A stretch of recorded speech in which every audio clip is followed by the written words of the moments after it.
Hello, everybody. Hello, welcome. Hello, everyone. Welcome to the People's Forum. We are for everybody who has not been here yet, we are a political and popular education space and movement incubator for working class struggles here in New York and also internationally. So welcome. I'm happy to introduce today's book talk on Power Concedes Nothing, How Grassroots Organizing Wins Elections. We are very, very honored to have here Linda Burnham and Deepak Pateriya. Linda Burnham was a leader in the influential organization of the 1970s, Third World Women's Alliance, and is a co-founder of the Women of Color Resource Center. Deepak is an organizer and campaigner who has worked with SEIU, United Food and Commercial Workers, Community Change, and Community Change Action, and co-founded Win Justice.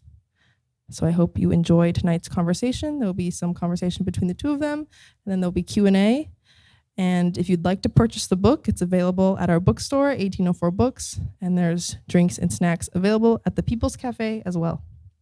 And so with that, I will pass it off to the two of them. Thank you.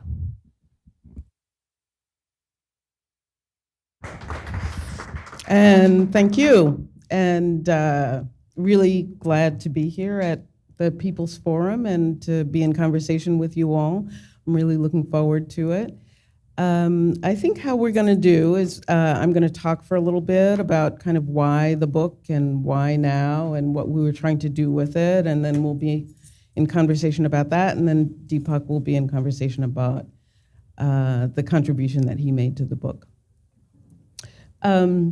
So, Power Concedes Nothing. First, the title.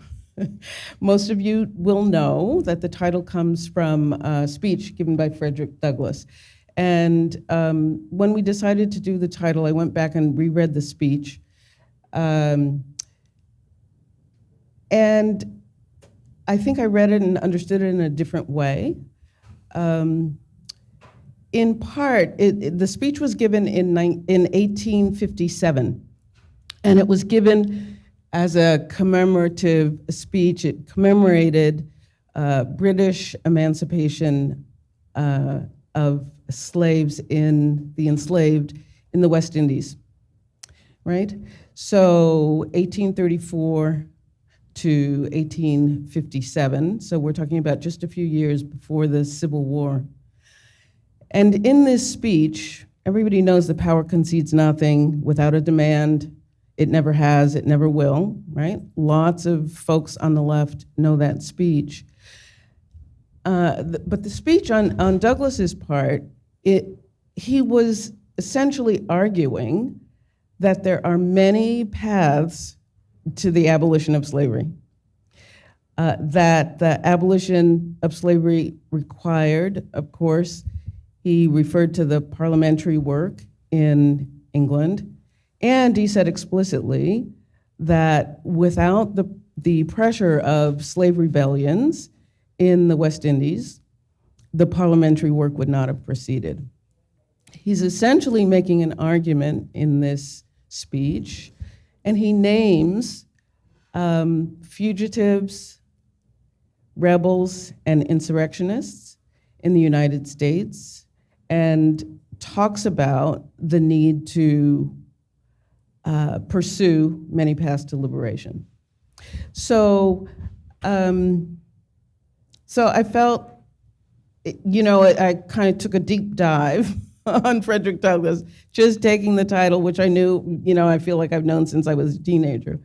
Took me off on this other path, which I really appreciated. And so I really want people to go back and take a look at the speech and engage again in the study of the abolitionist movement, because it has lessons, because it went on, obviously, for many, many decades. It was an international struggle. There were many factions within the abolitionist camp who came together and split and came together again. So there are many lessons from that period for us in this period. Obviously, we're in a completely different period, so go back and read the speech. That's the first thing. Second, why did we do this book?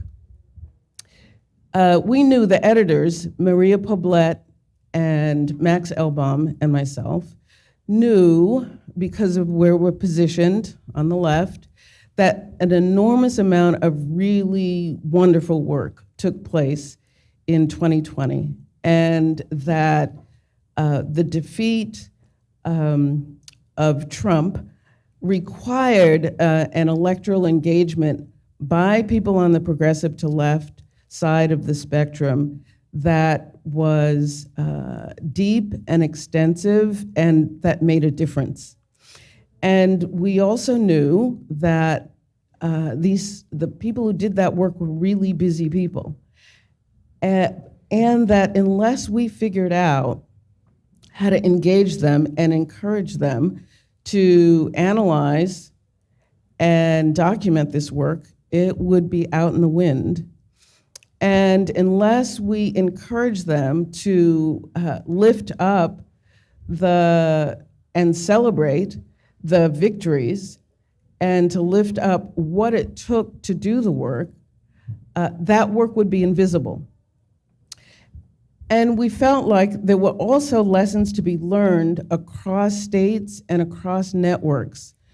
People who were doing similar work in different, well, this is a big country, so people who were doing work in different states who deserved to know what kinds of lessons were being learned in some other region.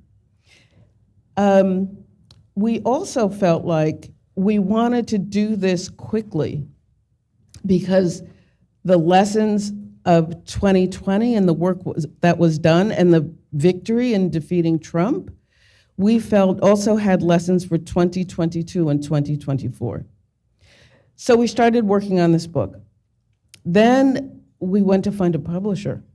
And all the publishers were like, what? You're trying to turn a book around in under a year? No, forget about it. We were like, no, we have to actually turn this around in under a year.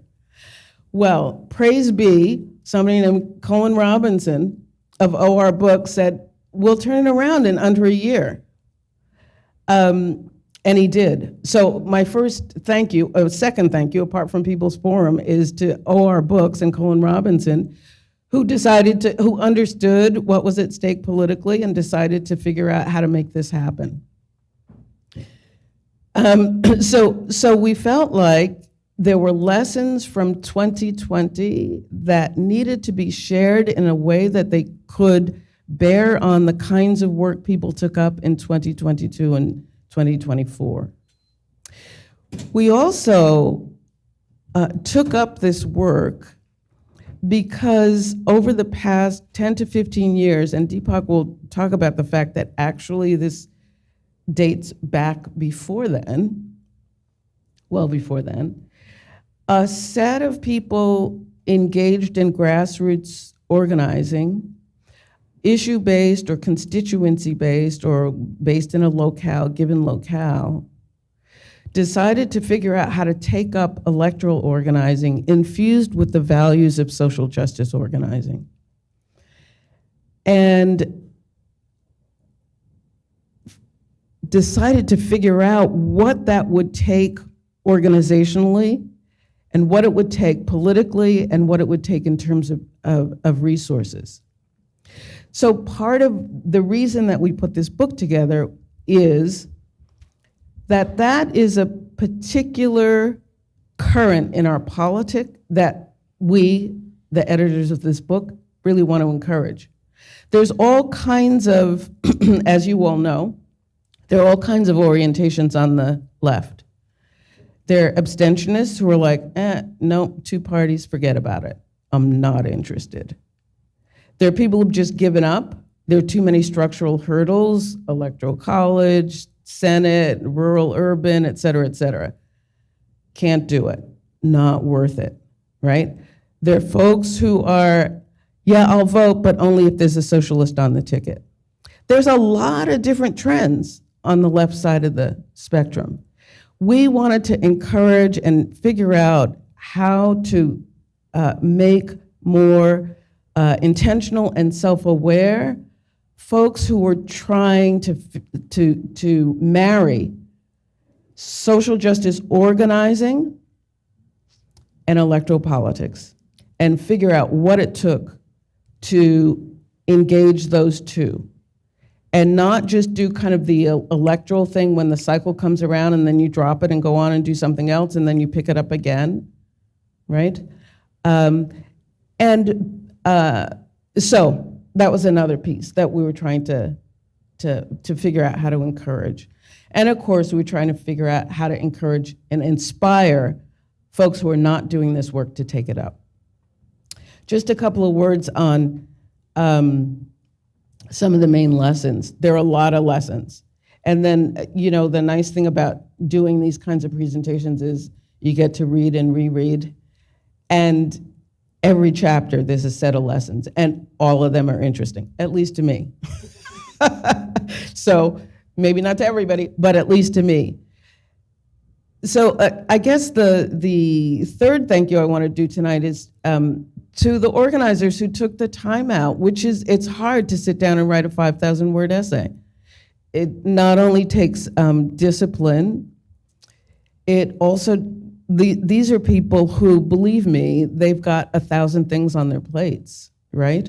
So asking them to sit and analyze and document, it's a hard ask. But we leaned on them real hard because we felt like we really needed it to happen. So just a couple of the lessons that I'll note from the book. One is the 2020 election happens in the context of a pandemic, and different folks related to that in different ways in terms of how they structured their work, right?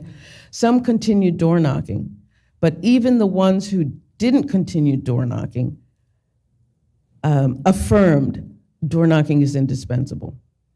You have to knock the doors and have the conversations. You can text, you can call, you know that somebody's gonna do media buys, all of that is important. But the door knocking and being engaged with folks face to face and having the conversations is indispensable. So that's one thing. Another thing, and you'll see this throughout the book in the chapter on Florida and the one on Georgia, many in Arizona, culturally competent electoral organizing, right? So this is what fly-in, fly-out consultants can't get because they don't know what's on the ground, right? So organizing that understands what food brings people out, what entertainers bring people out. Do we need stilt walkers or a mariachi band? Well, it's a real question. Hello? So how do you actually mobilize people? What's gonna touch them besides the idea of participating in a democratic process? What else is gonna touch them and get them out, right? So culturally competent organizing is critical. I think one of the things, one of the lessons was also that these organizations are meshing this social justice, ongoing social justice organizing and electoral organizing, but none of them said it was easy, right? So that's a very complicated piece of work. It's complicated legally, it's complicated in terms of resources, it's complicated in terms of the fact that the metrics are completely different. The ongoing organizing, you can be on an organizing campaign for a year, 2 years, 5 years, 10 years. I work with the domestic workers, so getting that stuff through the state legislature, the bills of rights, you can be on a 10-year campaign. This stuff is time limited. You got however many months to knock on however many doors, because you're gonna get to election day. So you gotta make the metrics. And there's a difference between organizers who are used to working in one way and then may be asked to do something else, to work differently. So the metrics are different. I'll just say a couple more and then we can be in conversation. Lots of folks said that what are called, let me go at this a different way. Everybody said the job is to expand the electorate, right? The job is to expand the electorate. And many of the contributors to the book went about expanding the electorate by going after what are called low propensity voters, called in the trade, low propensity voters, the folks who may already be on the rolls, but they're not coming out, et cetera, et cetera. So part of what our folks did, contributors did, was reframe what is a low propensity voter. Maybe a low propensity voter is a voter who's never had a door knocked. Maybe a low propensity voter is a low investment voter. Who's invested in this community or in getting this voter out? So transforming the notion of a low propensity voter to a high potential voter, right? If we knock the door, if we have the conversation, if we go back and we have another conversation, and we find some avenue for encouraging and securing a commitment to getting to the polls. So let me just say maybe a couple of other things. White working class voters. So this is this came. I was lucky enough to do some of the interviews for the piece on Georgia, and one of the people I interviewed was named Beth Howard out of Standing Up for Racial Justice, and they knocked on and what their mission was to knock on the doors of working class Georgia white folks, right? And they knocked on the doors of people who nobody had knocked on their doors before. And had conversations, significant conversations. And Beth's question is, how does this work get resourced? Who's doing this work? We know what the Republicans are doing vis-a-vis white working class voters or low propensity white voters. We know what the Republicans are doing. What are we doing in relationship to these voters? And who's doing it? And that's also part of a whole other lesson having to do with the potential for change in the South, the changing demographics of the South. And then I'll just say one other lesson had to do with the kind of complexities of bringing together coalitions at the state level, right? Well, both the state level and national coalitions, as Deepak will talk about. That building the trust among different organizations and networks and building the infrastructure that it takes to work on a statewide level. It takes time, it takes resources, it takes a lot of strategic thinking, it takes forgiveness, making mistakes and coming back around.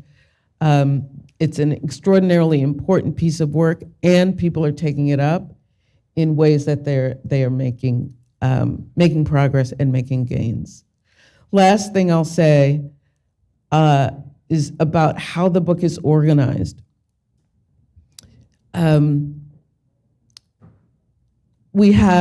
It starts out with state strategy, so we wanted to really look at states that made a difference in one way or another in 2020. So there's a chapter about Georgia, of course, and one of our contributors says, people keep saying, what's going to be the new Georgia? And she's like, there is no new Georgia. Every state is different, but Georgia has a lot of lessons, right? So that one is about Georgia and Arizona and Nevada and et cetera. Pennsylvania, Wisconsin. Then there's a set of chapters that's called Communities of Color Drive the Win. And that one focuses on mobilizing the Native vote, what it takes to mobilize Black vote, mobilizing the Asian vote and the Latinx vote. There's a section about workers on the door that has to do with labor, both official labor movement and also, or the trade union movement, as well as in that section, there's a piece about domestic workers on the doors, sometimes called alt labor. There's a section on Bernie and democratic socialism and the primaries, and then the last section is on national networks and mobilizing across the country. So yeah, that's what the book does, and I encourage everybody to buy it and read it. Lots of lessons in every chapter, I swear.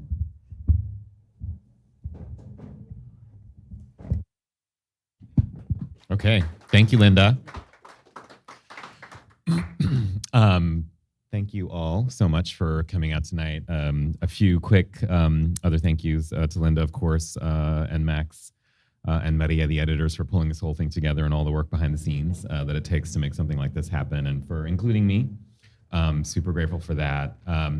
All the other contributors, as Linda has already highlighted, really a lot of good friends and comrades across the movement writing about different pieces of work in all the ways that Linda talked about. And so we're here on their behalf tonight as well, Linda and I. I do, thanks to the People's Forum, of course, and just a quick note, I am no longer with the organization that did the work that I wrote about in the book, so just sort of put that out there. I'm not exactly officially speaking for them, but love them all, and I think they still like me and will probably agree with most of what I say here, but if there's any mistakes or any disagreements about anything, come see me. Don't call the community change crew. And on that note, I hope we will get into some discussion. We've got a little intimate group here, and so we look forward to, I think, Linda and I, some conversation, some challenge, some other ideas. This stuff is hard, and we don't think we have the answers, even though, of course, a lot of good work happened in 2020, and a sort of profound, kind of short-term, honestly, victory was won that year. And so unpacking that and understanding that and learning from that is critical. I was going to ask Linda one question, just from her kind of opening and situating us in history, of course, in Frederick Douglass and the abolition movement, and sort of some of that inspiration that the editors drew. And you tell me if you want to pass on this right now, but I would love, Linda, if you have any thoughts.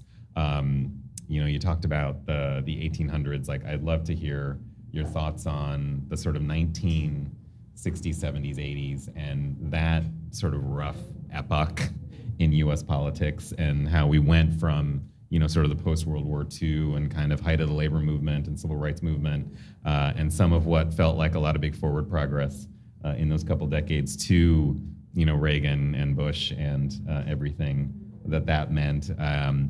I feel, as I'm getting on in years, that we don't always remember history. We don't always put the current experiences and the sort of political realities and challenges that we're facing in some context, and everything today and yesterday feels like, oh my God, this has never happened before. We have never faced this sort of variety of awfulness before. What on earth are we going to do? And there is, of course, I think, a lot for us to remember, a lot for us to kind of connect with that sort of 70s and 80s period. And I'm just curious, I was, whatever, I wasn't really organizing back then. I was around a little bit. Because you were a baby? What, I don't know, what should we remember about the 70s as an 80s? old person.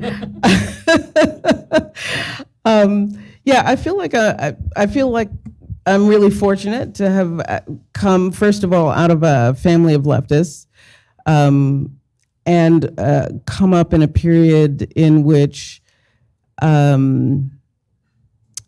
Yeah, I came of age in the 1960s, and a sense of, in the context of the U.S. war against Vietnam, and in the context of intense polarization and nuclear threat, and in the context of the civil rights movement and the Black Power movement, and the student and anti-draft movement. Coming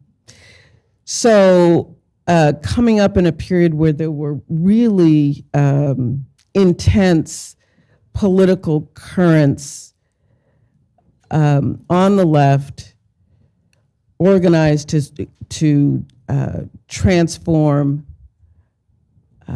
the social arrangement. This is a whole conversation in and of itself, and and a question, I don't know how we got to this from the book, but I'll just say two things about it. One, having come up in that period, then there's the U.S. is very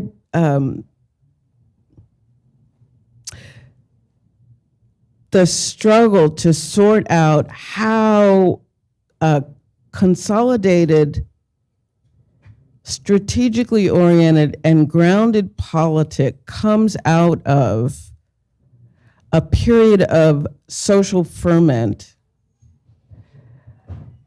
We didn't do that successfully.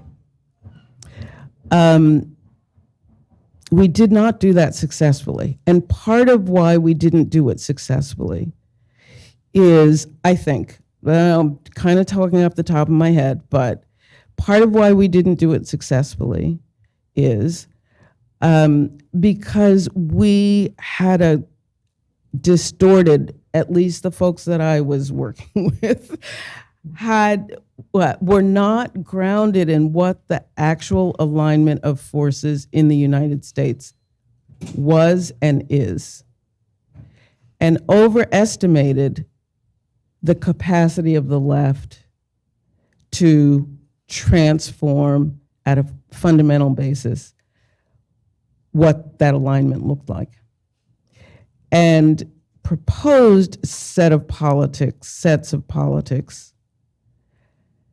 that could not find a mass base. Now I'm talking about the 70s, right? So in the aftermath of the 60s, and the incredible important energy that came pouring out of every corner of the country, that didn't get consolidated in the kinds of organizations that could have, you don't sustain that kind of height of, essentially rebellion. That can't sustain itself. But you can get it grounded, right, in politic and organization that can sustain over the long term. If the politic and organization, it has something to do with what the political arrangement of the country is. We were not successful at that. So that is still a task. I mean, what are we going to say? We don't have that yet. We're off topic, Deepak. It's good. This was my secret plan. Get Linda to dispense some wisdom beyond the book. I really, really appreciate that. And I think we have, of course, we have experienced not that sort of, late 50s to late 60s sort of period of rebellion in terms of scale and the kind of nature of that political moment, but we have experienced some uprising, some rebellion, some activation and kind of politicization of a wider scale of people over these last few years, which also obviously in very, very different ways, but with some similar principle kind of hasn't consolidated, hasn't translated. And I think part of what, to me, I'm really interested in talking about and kind of struggling with as we use the book and the writing in it as a vehicle for conversation about what is to be done, as they say, going forward. And the decades that I have been at this work, a little bit more than 3 decades that I've been at this work, I have learned a bunch, and I have been taught by people who, grew up in those left movements in the 60s and 70s in this country, on the West Coast, on the East Coast, people from the student movement, of those days, and people in the labor movement who, some of whom, sort of strand of people in the labor movement from my labor movement time, who were sort of in the tradition of, 1199, in the tradition of the CIO and the sort of party connected mass sort of industrial organizing. And a lot of all of that to me is what translates into some of what I think is this current that Linda and Max and Maria have somewhat pulled together and kind of manifest to a certain degree. Obviously, it's not comprehensive, and many other organizations are out there doing the work that aren't necessarily directly reflected in the book, but are in spirit there, I think. And that has been what I've been trying to understand and learn and do for 30 years since I was a student organizer in the late 80s and early 90s. And I went from there after those few years to California, became a community organizer based in South Los Angeles, and worked for an organization founded by one of my mentors, Anthony Thigpen, who's former Black Panther, sort of doing community organizing and electoral politics, which Linda alluded to a few minutes ago, in a way that wasn't kind of in the mainstream in the community organizing world. I see Paul Getzos here, who will tell me what I'm going to say wrong here when we get to Q&A. But I think that New York is probably, there were folks in New York organizing that were somewhat of the exception, but there's a lot of story over the last decade that the sort of mainstream, sort of wider swath of the community organizing sector in this country kind of finally grudgingly decided that electoral politics was a necessary ingredient over the last 10, 12, 14 years. I learned to be a community organizer sort of in the opposite of that, where it was sort of baked in, it was embedded, it was part of how we were building and manifesting power. It was part of how we were building base and leaders. It was how leaders were seen and found and understood as who could bring some people along in their neighborhood, in their precinct, and not just turn them out to vote one day, but like include them in an organization, kind of develop their political consciousness, and kind of in a year-round sort of virtuous cycle of issue work, of leadership development, of consciousness development, of elections, of advocacy work. And so I went from there. I'm doing a little bit of just history, not to talk about myself, but just to get you to what I've said in the book, and the work that I talked about from 2020, which grew out of this history. So I then spent about a decade in the labor movement, where my job wasn't really electoral politics. I was organizing workers. I was doing campaign work in support of workers who were organizing in healthcare, in sort of public sector, in grocery and retail. For a number of years, and the sort of electoral politics and labor movement, that kind of organizing and somewhat sort of politically minded kind of corner of the labor movement, SEIU and the sort of the Change to Win unions back in those days, as well as the big public sector unions that had serious political program and had purpose and intention behind them. And a lot of shift happened during that sort of last 10, 15 years kind of on that front as well, where in some of those unions, there was a sort of conscious effort to, we can't just be kind of appendages of the Democratic Party. We can't just be sort of supplicants to whatever that agenda is, whoever those candidates are that emerge, whatever that kind of brokered compromise sort of stuff is. We have to build our own independent power and figure out how to be in some kind of struggle and relationship with the party based on actual power in elections that's manifest, not just based on writing checks, although that obviously matters too, when workers' money is sort of brought to bear. But I got to do a little bit of work during that time. I kind of moonlighted a bit from my sort of day job doing organizing and campaign work in 2004 and 8 and 12 in those 3 elections kind of during my labor movement era, and really learned a bunch there as well, sort of in the context of, sort of the opposite of like little scrappy grassroots organization in South LA that had no money, and had big vision and ambition to, working for SEIU and being part of a team that sort of designed and ran a 3-month-long member leadership development program with about 1,500, 2,000 members who were then going to come out on lost time, as they call it, right? Like union members were going to come off of their job and become paid organizers for the election for 6 months or 9 months.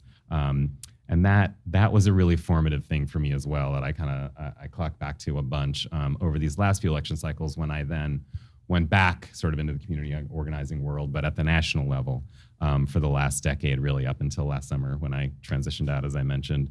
And the sort of interesting moment that I sort of came back into that community organizing world was kind of as that shift had happened and people were beginning, that Linda described, that it became more the norm, and kind of people were the exception in community organizing land if they were still of the view that electoral politics is not for us. Either somebody else should do that, or that is not a path to power or to change that we seek. Like it's dirty, it's Democrats, it's whatever. Those people are in the minority, kind of in the tiny minority now over these last couple of years. And I sort of came in back in the community organizing world, like I said, about a decade ago, at a time when, we were beginning to then have a conversation about, okay, we've learned how to do this stuff. Some local community organizing groups have become factors in their communities, on a modest degree of, it matters in the election who gets one endorsement. It matters in the election, not just who the local unions are kind of behind, but in some cities, in some cases, in some states, there were a handful of sort of community organizing sector groups that were beginning to be actors and players on those stages, but not that many. And so I was sort of part of a crew of people that had the audacity, 6 years ago, I guess, in 2016, to say we have to try to make a sort of a leapfrog. Like, let's not just be 5% bigger next year and 5% bigger next year. We're never going to get there. And so we sort of took a gamble and decided to let us kind of pull a set of people together from community organizing groups in key states. Let us just start to act like we matter. Let us go crack into that sort of Democratic Party, progressive, liberally kind of electoral industrial complex of consultants and pollsters and sort of political donors and their advisors and the kind of little sort of coterie of people that sort of control that world and set the boundaries of what candidates are acceptable, that have the validation sort of power of who's out there that actually matters in terms of engaging voters and turning them out, and sort of ran a campaign for over 3 cycles to basically crack that world, to figure out how to raise tens of millions of hard political money in the name of these grassroots community organizations, not in the name of the party, not in the name of a candidate, not in the name of, big fat national mainstream, sort of nonprofit organization that people have heard of, but scrappy old us that people hadn't in that world at least heard of.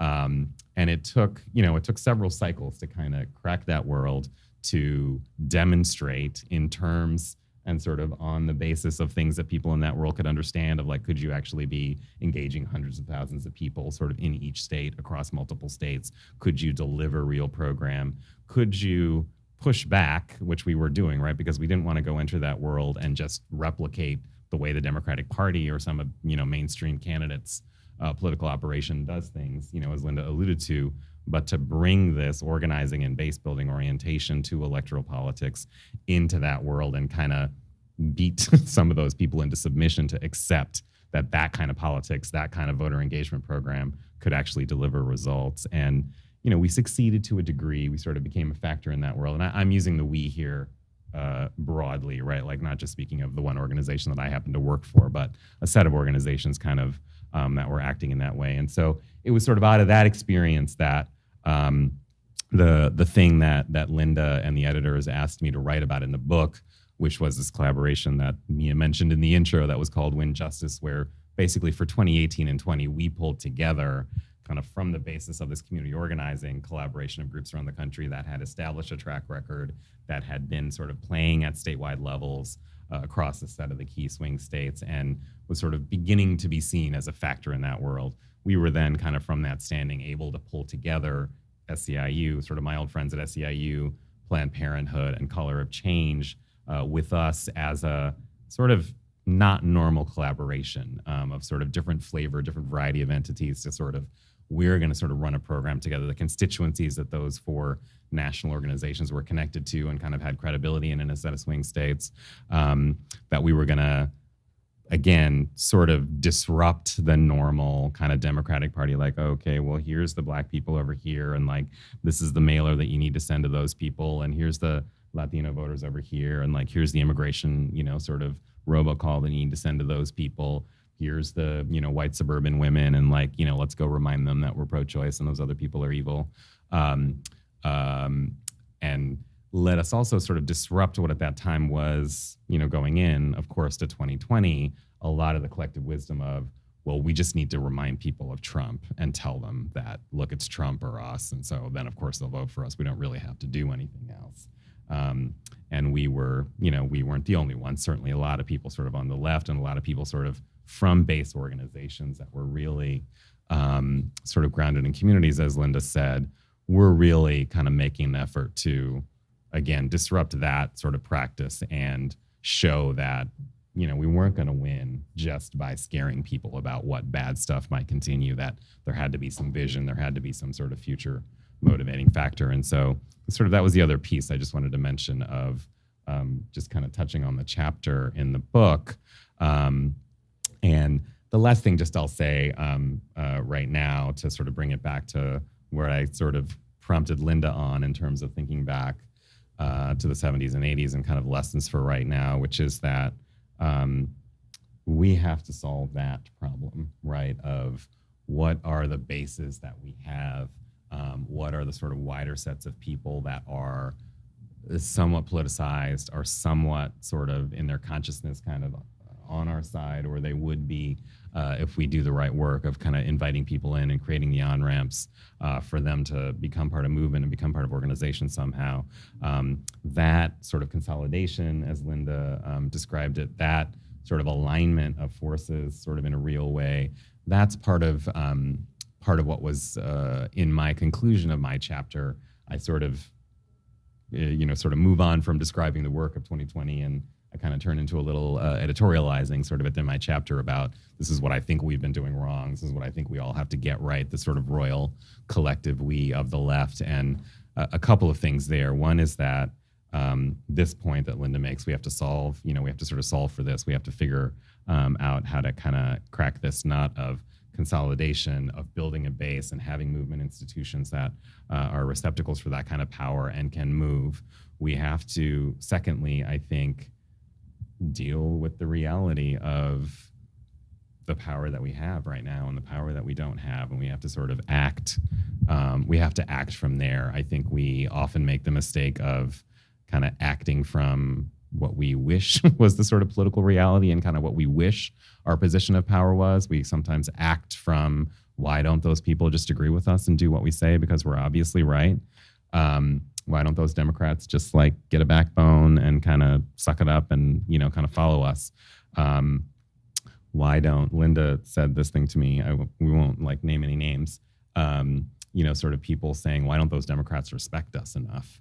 And sort, and they respect us exactly the amount that they should respect us based on the power that we have and we don't have, right? They do what they have to do and they don't do what they don't have to do when we make them. And I think that there's just a lot of hard conversations we all kind of as a collective left have to have. There's a lot of kind of grappling with that stuff. And it's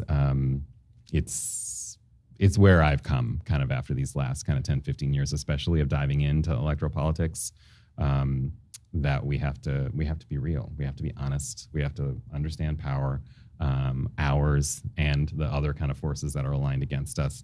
And we have to move accordingly. And complaining and, abstaining, criticizing people for not doing what we want them to do just because we want them to do it isn't kind of moving the ball forward. And so I'll leave it there on that happy note. Thanks, Deepak. I really want to encourage you to read Deepak's chapter. I've already told him this, but I think it's one of the most thoughtful chapters in the book. And it's partly because which I didn't know this at the time, partly because he goes way back. It's not like a recent change in thinking on his part. And I'm glad he brought up Anthony Thigpen's name, because Anthony is a visionary about this, and was at this long before many of the folks who've just got at it in the past 5, 10, 15 years. So yes, Anthony. So Deepak, I've got a couple questions for you.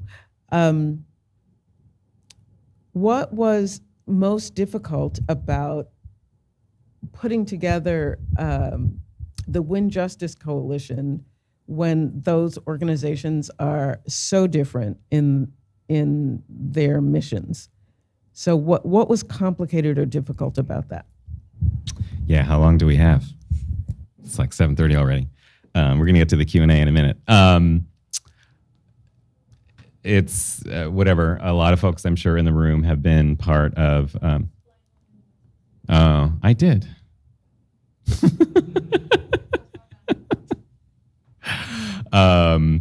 That's my daughter. Otherwise, I wouldn't have sort of shut that down quite so quickly. The community change and the set of local grassroots community groups that we work with around the country, SEIU and SEIU local unions in key states, Planned Parenthood and Planned Parenthood affiliates, and then Color of Change in a sort of very different, largely online, but they were also in the process of experimenting with kind of translating that online activism and sort of engagement into, in real life stuff during these two sort of 2018 and 2020 election cycles. And so pulling those 4 national organizations together, pulling the respective kind of local sort of affiliates and local unions and sort of local partner organizations together, agreeing on like, what do you actually do and how do you do it together? People have been in coalitions. It's pain. It's a pain. And especially as Linda described, in the sort of pressure cooker of an election cycle and an election calendar where you can't just, okay, you know what, let's form a little subcommittee and let's table that decision for 2 months, and why don't you all go off and kind of work it out and then come back and then we'll make that hard decision. No, there's not 2 months. There's 2 days. Go talk to your people. We're going to be back here, same time, same channel in 2 days, and we're going to decide this. And then the labor of holding coalition together, or the labor of helping people make hard decisions, the labor of how do you kind of work across those for organizations like that, where, at 35,000 feet, super aligned, at the mission of, we want to disrupt how electoral politics are done, that I was talking about a few minutes ago, all, generally in agreement about that. And the practice, there had been some, it wasn't like these 4 organizations didn't know each other. Like, people had worked together, people had been an issue campaign together. But this was hard, raising money together, hiring staff together, assessing program every day and every week, and like what's working and not working and needs to be, fixed.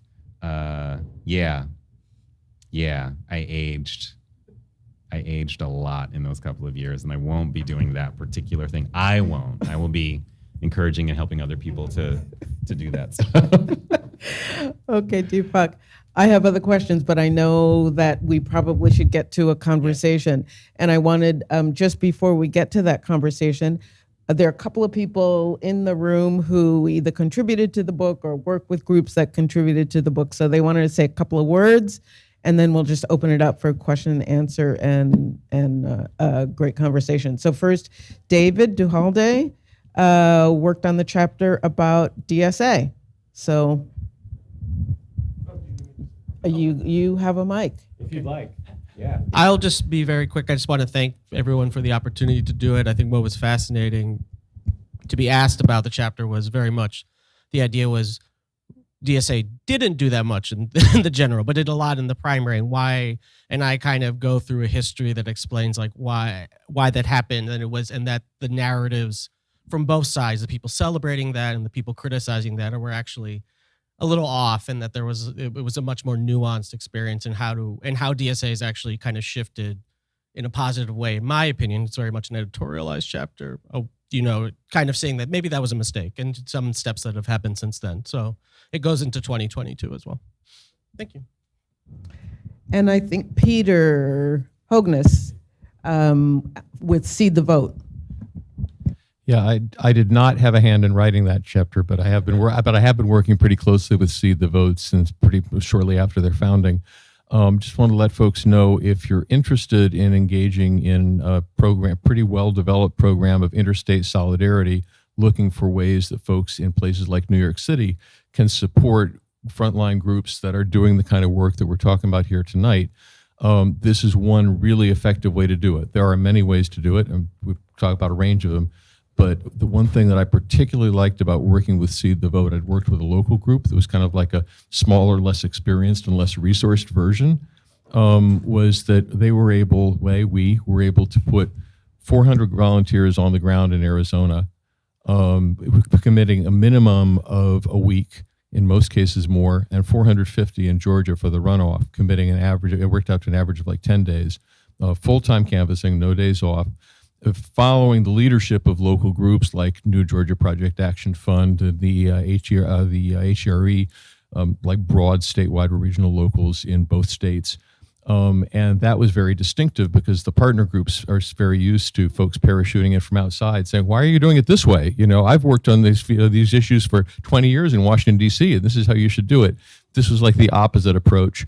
And it was a well enough organized effort that we were able to tell anybody who could take that amount of time that funding should not be an obstacle. I mean, we certainly encourage people to pay for their transportation, hotel, so on if they could, but if not, we made it our business collectively to raise that money. So there's a committee in formation to continue that work from New York regionally for 2022 and looking forward to 2024. And if you're interested in being part of that, or people who might be, please come talk to me afterwards. Thanks. Yeah, just to say, super important model. So read that chapter too. So should we open it up? Please, have at it.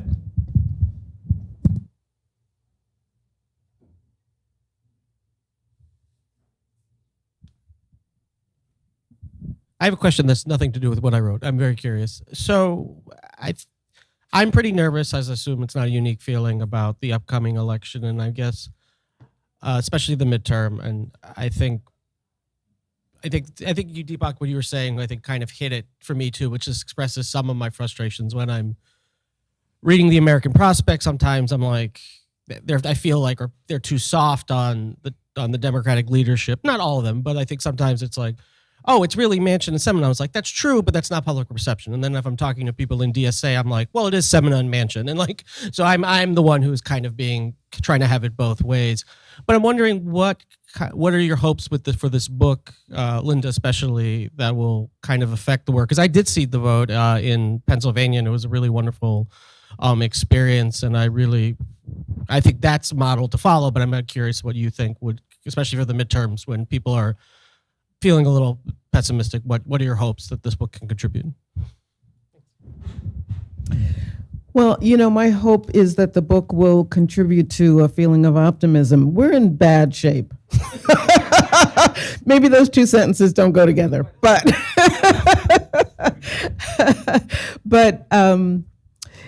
this is a long, slow slog that we're in. There's no fast. We have a serious challenge in the midterms, and we're going to have a very serious challenge in 2024. Very serious challenge in 2024. Anybody see any potential inspiring Democratic candidates on the horizon? So yeah, we're in trouble. I mean, that's just the actual truth. And to me, this book really is inspiring because people are really going at it. They are really trying to figure out their states. In states in which the Republicans have trifectas, where Republicans control the governorship and both houses of the legislature. In in Democratic states, people are figuring out, okay, if we're in the clear here, evidently, can we send some people someplace else to do the kind of work that needs to be done? So, this, and people really are, I'm gonna recommend yet another chapter, Florida, where they didn't win the governorship, but they came within something like 1%. The difference between Gillum and DeSantis, right? So then the question is, what infusion of resources, if there's anybody out here with resources, anybody listening ever who actually has the resources, I'm not assuming anybody in this room does, but maybe, I don't know. But that's a real question. What difference in resources and people on the ground, what level of infusion would it have required to overcome that 1%? Real question that I'm sure the people in Florida are working on right now. So, I don't have, I mean, I don't have any kind of quick and easy answer to that question, but I do feel like we have a lot of grounds for optimism in a context that is very, very difficult.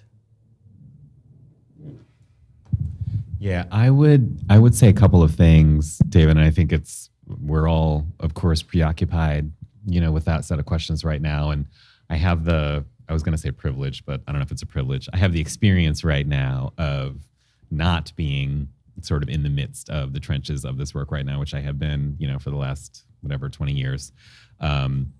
And so I have a slightly different view, sitting here tonight, not having to go back tomorrow morning to the kind of job that I had for a long time. And so a little bit from that perspective, but a little bit also in connection with what I was saying about what is real sort of power analysis, what is real honest assessment of ourselves as a movement, and in the context of an election like this, not just assessment of ourselves as a movement on the left in this country, but our assessment of our entire kind of side of the equation here, right? Which is what we're talking about in a national election. And I would say a couple of things that, to me as an organizer and for us as organizers or activists in a movement in this country, in this year, at this time right now, is really important. I think there is cause for optimism. I think there are multiple ways, there are multiple pathways for this election to be won. The definition of one being whatever the Democratic Party holds on to the House and the Senate, and some of the states, have switches, in the governor's mansions or in the state legislatures. I think there are paths for that kind of an election to happen again this time. A few points. One is that 2018 and 2020, the turnouts in those elections are basically without precedent, right? The scale of those turnouts, the proportions of those turnouts, the share of people in those two elections who had never voted before or who had almost never voted before, and who voted in one or in many cases both of those elections, is without precedent. The polling industry is, I was going to say broken, but that means it was okay before, which we're not sure. It's a lot of what is wrong there was laid bare after 2016 and again after 2018, and in a slightly different way, maybe to a lesser degree, but still after 2020. And the sort of, I'll contradict myself about history. There's some stuff about this history and this collective wisdom of what happens in midterms and when the president's approval rating is, blah, blah, blah, then therefore obviously X is going to happen, not Y. So you all should just go home. I think a bunch of that collective stuff is not just to be accepted. And I don't mean that from a sort of Pollyanna, like, okay, let's close our eyes and just act like everything is going to be okay. Like, I really don't think that stuff is to be taken at face value, partly because we are, in fact, living in a slightly different world when it comes to national elections, right now, because of these last two elections. We're living in a different world than the last 50 years that collective wisdom is premised on. And so it's not just to be taken at face value, I don't think. So that's two. that the universe and the sort of data set that we're functioning in doesn't kind of compute with everything that all these experts that you look at on MSNBC and in the New York Times are basing their wisdom on. This world we're living in is too different from that to take that kind of as it is. That's 2. I think 3, as a leftist, like as a somebody who thinks that capitalism should be undone and the whole universe should be reorganized, and who also lives in the world as it is today and is trying to, win. A lot of good stuff got done. A lot of good stuff got done in the last 16 months in this country because we won that election. We, like progressives and poor people and people of color across this country, won that election. And because we won that election, trillions of dollars that would never have been spent got spent, mostly for regular people and poor people and for the economy to kind of keep going in the name of those people. A bunch of regulatory stuff that was awful has been undone. That's like not in the headlines. A bunch of interesting new programmatic stuff is being moved inside of the authority that the president has. A lot of good stuff is happening. A lot of bad stuff has been stopped. It isn't nearly like the wishful thinking that we all had in December of 2020 about what was going to happen. It was more, I think, don't quote my math here, it was more and bigger than what happened in 2009 and 2010, even though the margins in the Congress were smaller this time, substantially than they were in 2009 and 2010.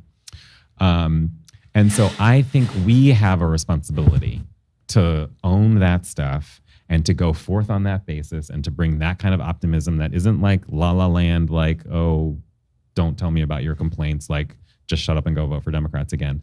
Like, a lot of good stuff happened. And we have to talk about it. We have to remind people of it. We have to remind ourselves of it. We have to own that. And I will own myself that I had wishful thinking in December of 2020 about what was going to happen in the last 16 months. And it was even bigger and worse than the wishful thinking I had in December of 2008 about what was going to happen. Honestly, it was. And I mean, Joe Biden, right? Like, what were we thinking? Joe Biden with 50 senators, one of whom was Joe Manchin. Like, what were we thinking? Nothing is surprising. None of this is surprising, or at least it shouldn't be. I'm speaking for myself. And so we have to own that stuff and we have to go forth. And the last thing I'll say about the optimism for this, which relates to the first point about the unprecedented nature of these last 2 elections and the universe of people that voted, for us, for our side over these last 2 elections. Like I said, many of whom had never voted before. I can't remember the number, but it's like 10 or 20 million people, literally. We have to hold on to those people and turn them out. And a bunch of them are people of color, a bunch of them are young. Not all of them are people of color, and not all of them are young, and we need those other ones too. But it's enormous, and like there's plenty of paths inside of that universe of voters for us to win this election.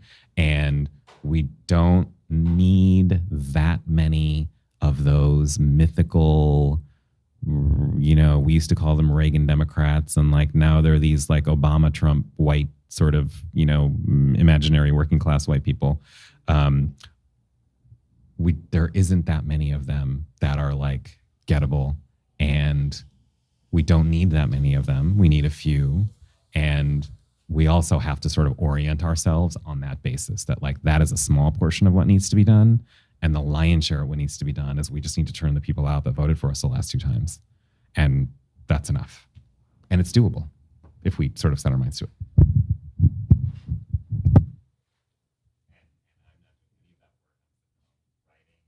And reading, so other people are going to, make that happen. Paul's got it covered actually out in the Midwest. Paul, go. I'm actually organizing those Reagan, white, working class folks. Paul's getting the ones that go. No, also the crazies. But I mean, one of the things that I totally agree with everything that you said, Deepak. I think one of the Did you write that down? I haven't read the book yet, but I'll get it. And because I teach at NYU and organizing occasionally, maybe I'll even get my students to for my next class. But I think one of the things that I've noticed, and you and I have talked about this, I think one of the honestly one of the limitations of our movement. I'm a founder of an organizing group 15 years ago. We started out organizing welfare moms. Now we have political power. Like 25 years ago? 25 years ago, crazy. But the thing that I've realized, particularly at this moment when we did win a lot, thanks to the president and the administration and others, but the thing that I've realized is that many community organizing groups, as they built out their electoral game, their organizing game really went downhill. And so what we have is a situation that I'm experiencing is we just won something, or saved democracy, or whatever we want to say. There's literally billions of dollars that we need to be contesting for at the state and really at the county level and the local level. And so much of our so many of our groups don't know how to do that. And we're in the middle of really the decisions that are being made that actually make the differences in those white working class Reagan voters in the states that I'm working, Iowa, South Dakota, Utah, in the Intermountain West and the Plain states. If we want those folks to get good prevailing wage jobs, it's not Bernie Sanders and Joe Biden doing it. It's the city commissioners and the county commissioners that are doing it. And I think what we're learning is no one really gives a shit about what's happening in DC. And I was having these arguments with a lot of national tables, and people would be like, organize around Build Back Better. And I was like, no one gives a shit about Build Back Better. What people care about is the $30 million that just came to La Plata County in rural Colorado. And now, and the county commissioners are spending $2 million on a ski hill that 2 weeks ago spent $600,000, or supporting building a new prison that is an overcost run, not using union labor. And I'm going to tell you, I can get the Republican sheriff, and I can get the Republican council people, and I can get the libertarians and the Democratic activists and the Native tribes in that, and the Black Republican NAACP to build a coalition to go after that money, and we can't cut it as a left-right issue. What we have to cut it is where we can bring the right and Republicans and move Republicans, I think, into our camp is when it's about a government accountability, and people actually really do want to see this. We have this unique moment around this money, and people want to see that money spent. And we've surveyed tens of thousands of people, and no one says spend the money on taxes.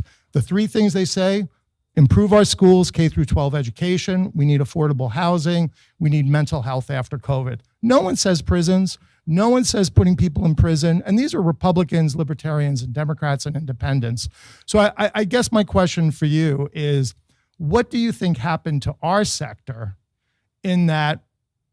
Is it we can't do two things at a time? Is it that we need different organizations doing different things? Because you, me, there's a whole bunch of us who have come to this conclusion. So I just would like to know what your thoughts are. Wow.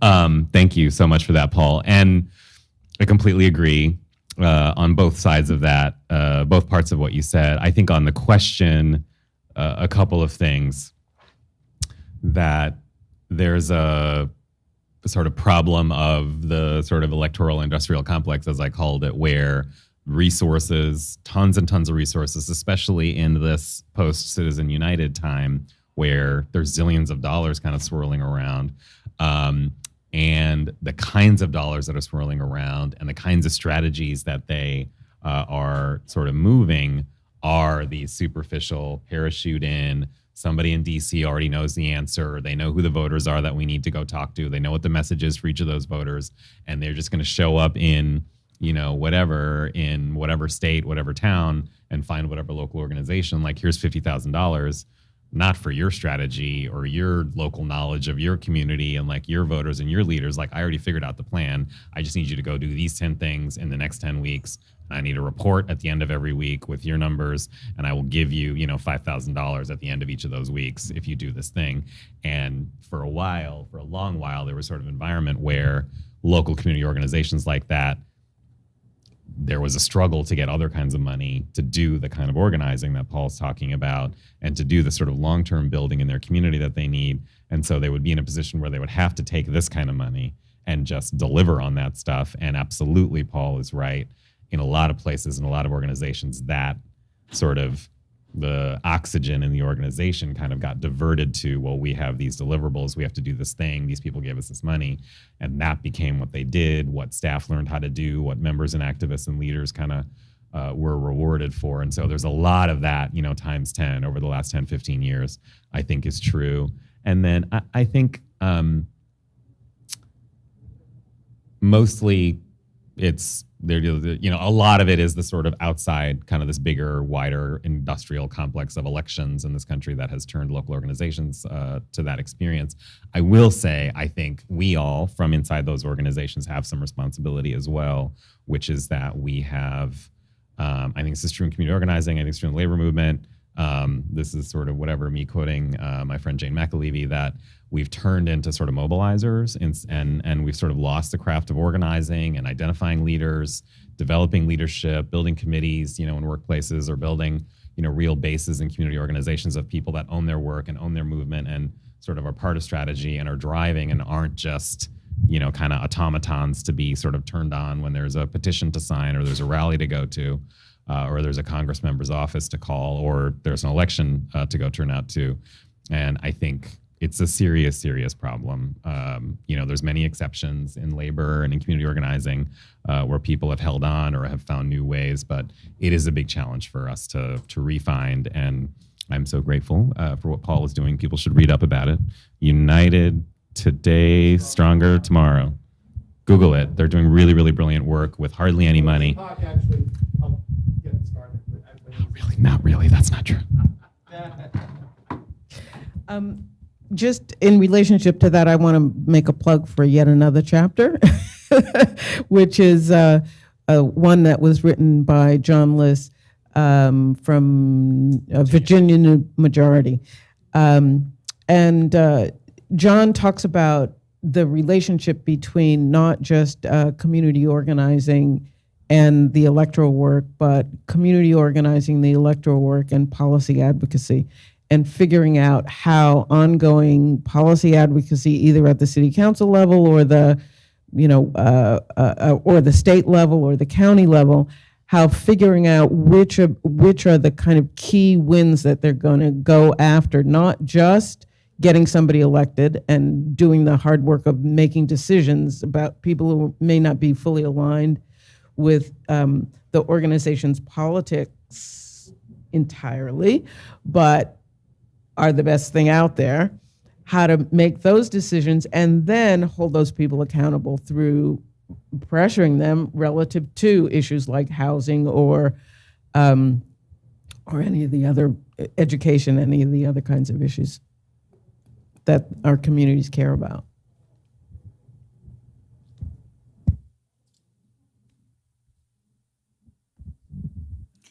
So, can you hear me? I wanted to ask a question of both of you. What's a failure or a significant challenge, like one significant challenge or one potentially even failure from the work that you did, Linda, trying to mobilize low propensity voters, and the work that you did, Deepak, through the coalition building with sort of a set of groups that don't naturally work together regularly especially around organizing for electoral politics, for elections. And how does that failure or challenge inform how you'll think about it for 22 and 24 can inform us, help us? It's like a job interview question. Nice. I have so many failures. I would say one I alluded to a little bit, but the dynamic that Paul alluded to about what happens inside of community organizations because of the nature of elections and especially the way that they have gone down these last 10, 12, 14 years, that, I certainly have contributed to the reality of local organizations and, kind of at the national level where I have been playing a role for a while, falling into that trap of the election becomes the sort of center of gravity of the 2-year kind of time frame of thinking about an organization and its work, and so much time and energy and talent and resources is kind of oriented toward how are we getting ready for the election, how are we gearing up to be able to operate at the scale that we need to and sort of talk to as many voters as we need to and to do it well and get everything in place. And then we'll come out of the election and we'll have talked to 1 million people. And so then we can sort of build off of that and recruit new members and kind of translate that then into the, the sort of policy advocacy work, after the election. And I think it's backwards. It's one of my lessons from these last 10 years. And it's weird. It's a failure because I learned this lesson, 25 years ago, and then I forgot, and now I'm remembering, which is that, the way that I have talked about this recently a little bit is that elections are not the sources of our power, right? It's not like, oh, let's go turn people out and win an election and then we'll have some power and we can go do some stuff. It's actually the other way around, right? Like elections are a measure of whether we have any power, and if so, how much and kind of what kind. And if you think about it that way, then it's sort of like, oh, we need to be organizing, we need to be developing leadership, we need to be kind of flexing muscle, and then go into the election and manifest it, as opposed to the other way around. Now, the whole world operates in a way that it kind of keeps us from, it makes it very hard for us to do that way.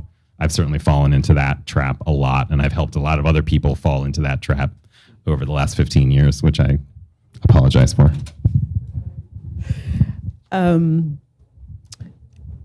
Yeah. So, I'm not in this work on the ground. So I can't claim either success or failure personally. I mean, the last time I door knocked was for Obama, and the last time I phone called was to not have Trump in 2016, or texted actually. So, but this is not my work on the day-to-day. So I can't claim success or failure, but I would say, I'm speaking possibly out of ignorance, but I would say our collective failure as a left is we don't have yet a common sense of what inside-outside strategy is. People talk inside-outside. People talk governing power, or we may have it and nobody told me. That's also possible. But I don't think we yet have a common sense of what inside-outside is. I've asked somebody to give me a map of the Democratic Party. I want to know all the factions, trends, what's going on in the Democratic Party in this state, that state, the other state. Somebody has that map. I don't yet. So the question of where we're trying to take this long term, we haven't begun to nail that, as far as I know. Again, there's all kinds of things happening that I don't know. But it doesn't appear to me at this moment that the left is motivated by a coherent inside-outside long-term strategy vis-a-vis the Democratic Party and what building independent political power actually could mean. So I'm not going to claim that as an individual failure, but I possibly it's our collective challenge.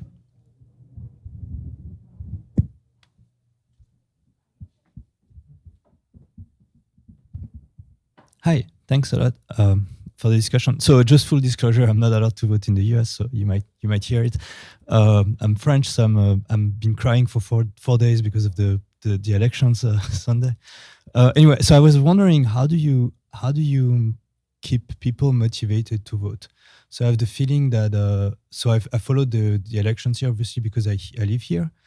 And it seems to me that the previous election was mostly to limit damages. And it feels to me that the more we get people to be motivated to vote to limit damages, it doesn't bring much hope. So how do you get people to keep being motivated with the hope that we can do more than just, not get the worst? And sorry, it's very pessimistic, but yeah. It's very real. Paul Getzos should answer that question. How do you get people to stay motivated when we don't win, and then we don't win again, then we don't win again, but they have to vote again anyway? Gosh, good question. I don't know. I don't think fear works. I kind of know. I think what people really want are a vision, and they want to see what their vote makes a difference around. And I think my big fear is that if people think we're going to win with an anti-Trump message in 2022 and 2024, that ain't going to work, right?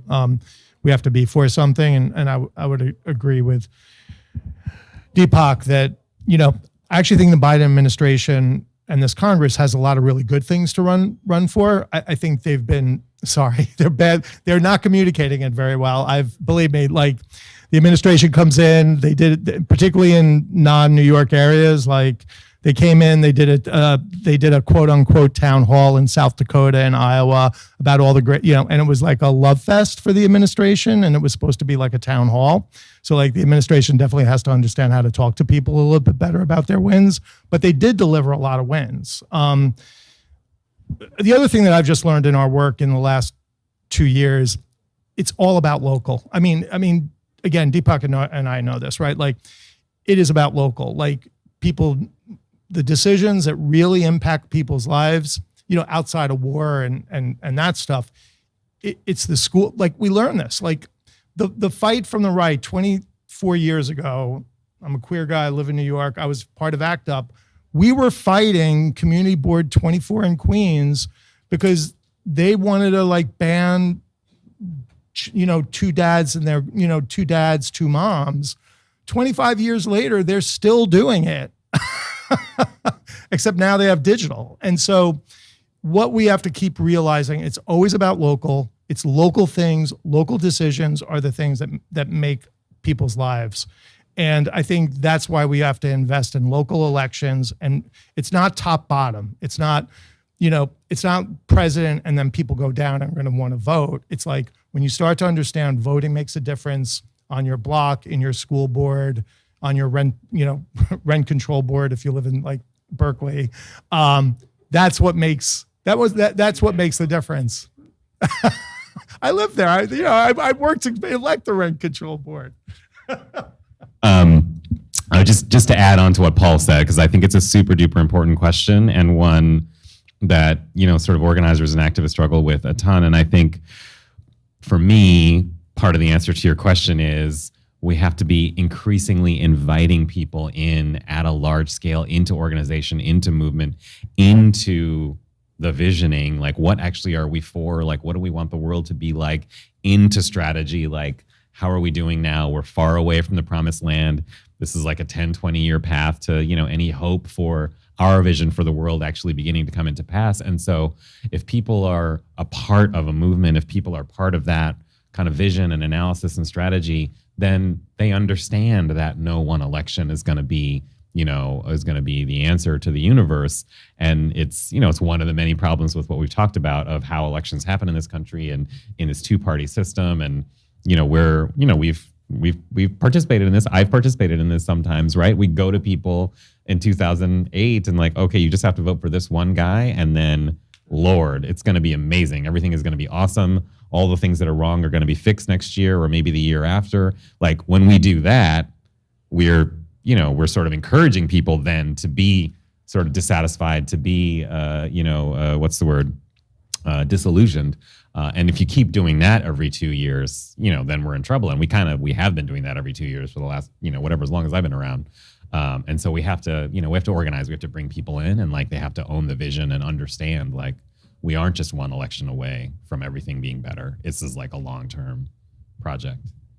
I just want to say for motivation, my generation and everybody that's going to come after your generation should be part of that motivation. I'd say kids are a very large reason to stay in the fight, because you're not just fighting for yourselves, and it's not just your vision or the future that you've been fighting for 30 years, but rather the one that's going to come the next 30, 40 years later. So if you're looking for motivation, go to a playground or something. So what would you say to one of your friends who's 18, is going to vote for the first time, and who thinks that we've all just screwed stuff up and maybe they should just stay home? I have an unorthodox way of convincing people to vote, I'd say. Depending on who they are, I'd say, when I get frustrated when people have young kids of color, young queer kids, young women say that they're not going to vote because they've just been disappointed too many times. And I'd say that a lot, not to guilt trip or anything, but a lot of people died so that you could have this right to vote. And a lot of people continue to fight for you to have this right to vote. And for you to not exercise that is just disrespectful and dishonoring the immense history that comes with our ability to exercise this right and then what is left of our democracy. So that's sort of what I sort of say, but I personally don't know that many people that aren't planning on voting. So that's probably something I have to escape the bubble that I live in. But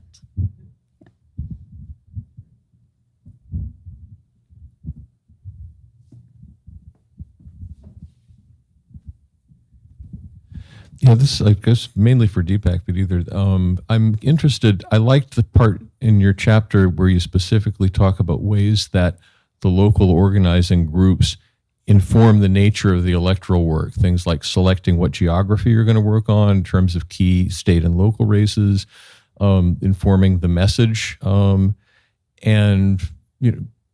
I guess my question is, do you see ways that the large-scale mobilization that grassroots-based organizations undertake at election time, because you're trying to reach way more people than on an issue-based or a neighborhood campaign. It's just the scaling up is immense, and there's different dynamics that come with that. Do you see ways that that can, or does, or has successfully fed into the ongoing issue-based base-building organization happening the other 9 months of the year or the other years? Or is it more that it can inform how to do the election stuff right, and the dynamics are just a little too different? And if I take the liberty to put a less well-framed question for the both of you, it seems to me there's pretty good odds, it's rather different scale, but of a major political or constitutional crisis in this country at some point, I don't know, like 2 years, 10 years, 20, something, but whether that comes through attempt to deny the result of an actual vote, as we've seen, getting needed attention, or whether it's building a stronger movement for the kind of changes that we need and running up against the anti-majoritarian obstacles in the U.S. system. So again, that's not very formed, but I just feel like that should be influencing how we're thinking about immediate tasks like the midterms, like 2024. And I don't really know how to put those two together in terms of like being ready for what comes, keeping our eye on the ball, but not falling into kind of, well, at some point there'll be the apocalypse and then we'll win, everything will be great, which is not strategic thinking. So that's, So good. Maybe I'll take the first question and Linda can tackle the big hard one. So I would say certainly there are plenty of examples and plenty of organizations we could point to that have been for a while and are now really consciously and purposefully grappling with the question as you raised it about we're in this kind of a period where elections at scale and where there's actual grassroots organizations and local unions and base organizations are engaged in large scale grassroots retail voter engagement and turnout. And how do you grow from that? How do you develop more leaders? How do you recruit more members? How do you sort of build the muscle of the machine of a movement organization or coalition of organizations in a place so that then after after election time or between election times, you can translate that stuff. And I said a few minutes ago the kind of sort of extreme version of why there's a lot of reasons why that hasn't been working the way that we wish it would. But I think the answer to your question, you can certainly share examples of, in Florida. Linda spoke about Florida. Florida was one of the states that was part of this big collaboration that I talked about, that I led in 2018 and 2020. And so just to give you like a concrete example, obviously Florida was the biggest state, that was part of this project that we did. There were, I think, 2 million voters, a little bit more than 2 million voters were the universe of people that we set out to engage, in person, on the phone, on text, online, in the mail, et cetera. And learning a bunch of lessons from the previous several cycles. One thing that the groups in Florida was kind of at their initiation, but which we then sort of helped to make happen and helped kind of channel the resources for, was there was, to Paul's point, there was a whole dedicated team of staff and member leaders during that whole operation whose job was not to do the daily talk to the voters and tell them who to vote for and get commitments from them to vote. There was a whole team of organizers and member leaders whose job was organizing, identifying leads and leaders, following up then sort of on the heels of the canvas and the phone bank and the everything, to sort of go see people who expressed some interest or who one of the canvassers said, hey, that person seems like somebody, in their report back at the end of the night, here's the people that I talked to today that somebody should go back and talk to because they might want to join, they might want to volunteer, they might want something. And so, it was an experiment, and it was, to the resource question that we talked about, it wasn't easy, right? Because we had gotten to this, we, the royal we of all the organizations that I have done this work with, we had gotten to the place where we were in a position to tell some of the people who were writing the big fat checks to pay for our program, that I would sort of sit across the table from, and ask for, $5 million, that we weren't hiding it, which in the past we would sort of hide that stuff, right? We're just like, oh yeah, we're going to register all those voters that we're going to register. And then, we'd be in the back office, like figuring out how do you carve out, 5 cents of a dollar to like pay for the actual work that we really wanted to do. In addition, like we've sort of reached the stage where we don't have to hide that stuff, partly because we've become credible that we really are going to deliver, partly because we've had some success persuading a small sliver of that, kind of party industrial complex that I was describing, that we can't just try to win one election at a time. You have to actually build institution.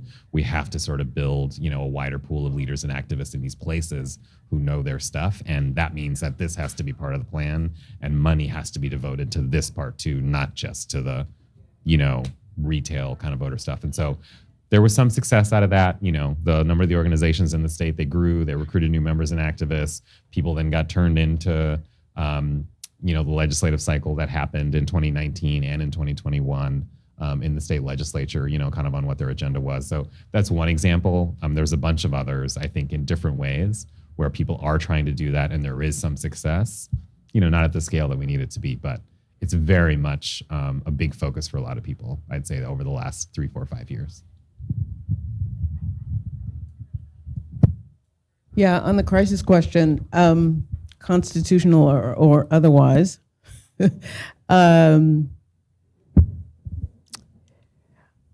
I think it's going to be remarkable if we avoid a crisis, actually,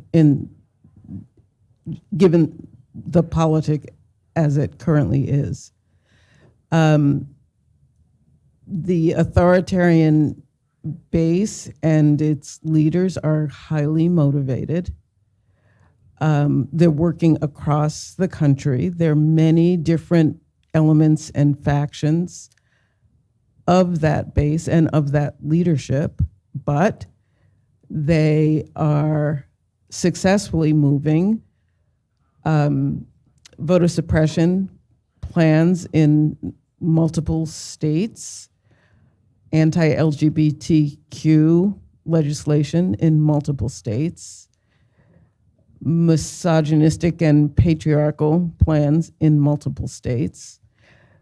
That's not going to stop. And, well, remember the power concedes nothing part. It's not going to stop until there's a check on it. that check, whether we are able to cohere the forces that can provide that check is the question of the moment. Short of providing that check, we are in fact headed toward crisis. Yes, we are. I don't see any way to avoid it. I can't project exactly how it will evolve or exactly what the left's response will be or the response of the Democratic Party. But it's hard for me to imagine us not being headed toward a crisis of some sort or another. And what the capacity of the left is to negotiate that crisis is what we're working on now. And I would just like one small note, which probably a lot of people are aware of, but I think it is true over this last, kind of from 2019 into 2021, in anticipation of winning the election, there was, for the first time in a long time, some very serious kind of cross-movement work to position a set of structural reforms, democracy reforms, so HR 1 stuff that had the ideal version of, for this politics, the ideal version of a bunch of changes around elections, around voting rights, undoing Shelby, et cetera, that, unlike anything in my memory, the sort of progressive movement kind of got aligned and put a set of stuff together. The work got done. That thing was positioned, with the party leadership as this needs to be the first thing that we do. The other side has been doing that thing every time they get hold of power for 15 seconds. They shove a bunch of rules changes in to sort of maximize their power for a longer period. And we almost never do that. And so, again, the power analysis wasn't there, right, for us to actually win that thing. But I think hopefully it sort of serves us well should we kind of advance the ball down the field a bit in one of these upcoming elections to be able to do some stuff like that. It's, that by itself is not obviously an answer or something that's going to prevent the kind of crisis that you're talking about. But I think it's some reason for a little bit of hope that at least people are thinking about it and getting organized. I think they probably want us to wrap it up here. What do you think? They probably do. Yeah. I think they told us 8 o'clock. Where are we? Yeah, we're 8:20. Yeah. Okay. Yeah, it's been great talking to you all. This book is just out.